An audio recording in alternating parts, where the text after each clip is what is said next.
এক সময়ের কথা, এক দূরের রাজ্যে একটি ছোট গ্রামে এক বৃদ্ধা মহিলা থাকতেন। তার নাম ছিল মায়া। মায়া তার গ্রামের সবচেয়ে বয়স্ক ব্যক্তি ছিলেন এবং তার কাছে অনেক গল্পের ভাণ্ডার ছিল। গ্রামের শিশুরা তার কাছে জড়ো হতো এবং তাকে গল্প বলার জন্য অনুরোধ করত। একদিন মায়া একটি বিশেষ গল্প বলার সিদ্ধান্ত নিলেন, একটি গল্প যা কেউ আগে কখনো শোনেনি। একসময় মায়া শুরু করলেন, একটি জাদুকরী বন ছিল যেখানে গাছেরা কথা বলতে পারত এবং প্রাণীরা মানুষের ভাষা বুঝতে পারত। সেই বনের মাঝখানে একটি সুন্দর হ্রদ ছিল যার পানি ছিল স্ফটিকের মতো স্বচ্ছ। কিন্তু এই হ্রদের একটি রহস্য ছিল। প্রতি পূর্ণিমার রাতে হ্রদের পানিতে একটি জাদুকরী মাছের আবির্ভাব হতো, যে মাছটি একটি ইচ্ছা পূরণ করতে পারত। গ্রামের শিশুরা বিস্ময়ে চোখ বড় করে শুনছিল।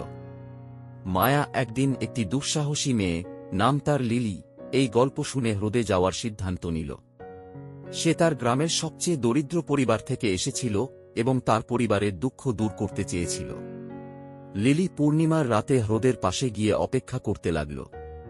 যখন জাদুকরী মাছটি আবির্ভূত হল, লিলি তার ইচ্ছা জানাল। কিন্তু মাছটি লিলিকে বলল, তোমার ইচ্ছা পূরণ করতে হলে তোমাকে একটি পরীক্ষায় উত্তীর্ণ হতে হবে। তোমাকে এই বনের সবচেয়ে উঁচু পাহাড়ের চূড়ায় যেতে হবে এবং সেখানে একটি জাদুকরী ফুল সংগ্রহ করতে হবে। শুধুমাত্র সেই ফুলের মাধ্যমেই তোমার ইচ্ছা পূরণ করা সম্ভব। লিলি সাহস করে পাহাড়ের দিকে যাত্রা শুরু করল। পথে সে অনেক বাধার সম্মুখীন হল, বড় বড় পাথর, ঘন অন্ধকার এবং ভয়ঙ্কর প্রাণী। কিন্তু লিলি হাল না ছেড়ে এগিয়ে গেল। শেষ পর্যন্ত সে পাহাড়ের চূড়ায় পৌঁছাল এবং জাদুকরী ফুলটি সংগ্রহ করল। যখন সে ফিরে এসে মাছটিকে ফুলটি দিল, মাছটি তার ইচ্ছা পূরণ করল।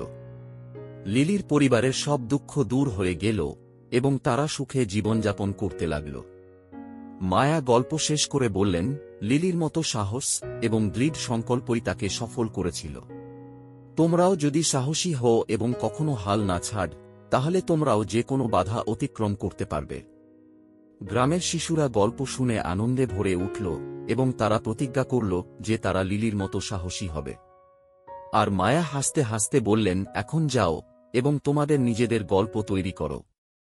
Subscribe to our channel